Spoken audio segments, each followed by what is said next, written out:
This is Sean Daeley for EnglishAnyone.com and DaileyVO.com. So each month, I do a reading for something that's called the bonus time traveling lesson. So that's where I read a short story in different tenses to practice different grammatical points in English. And at the very end, something we've been doing recently is a super fast version. So that helps you get used to natural speakers who often don't speak very clearly or very slowly. So this is what that looks like. So hope you enjoy it.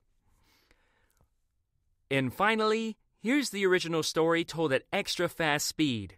Listen carefully. Jack hated networking events. He always felt nervous, like a fish out of water, when he had to talk to people he didn't know. Big groups had been intimidating to him since he was young. When he first entered the hotel conference center, something seemed out of sorts. He began turning white as he realized he was the only one without a conversation partner. He looked around for a friendly face, but he couldn't see anyone who looked approachable. He decided to calm his nerves by getting a drink at the bar. The wine tasted cheap, but Jack became slightly more relaxed as he sipped it. As he left the bar, he saw a man who appeared friendly, so Jack introduced himself. Unfortunately, Jack was not very good at small talk, only growing more and more anxious as time passed. The man he was speaking with must have agreed. He seemed bored by Jack and politely exited the conversation.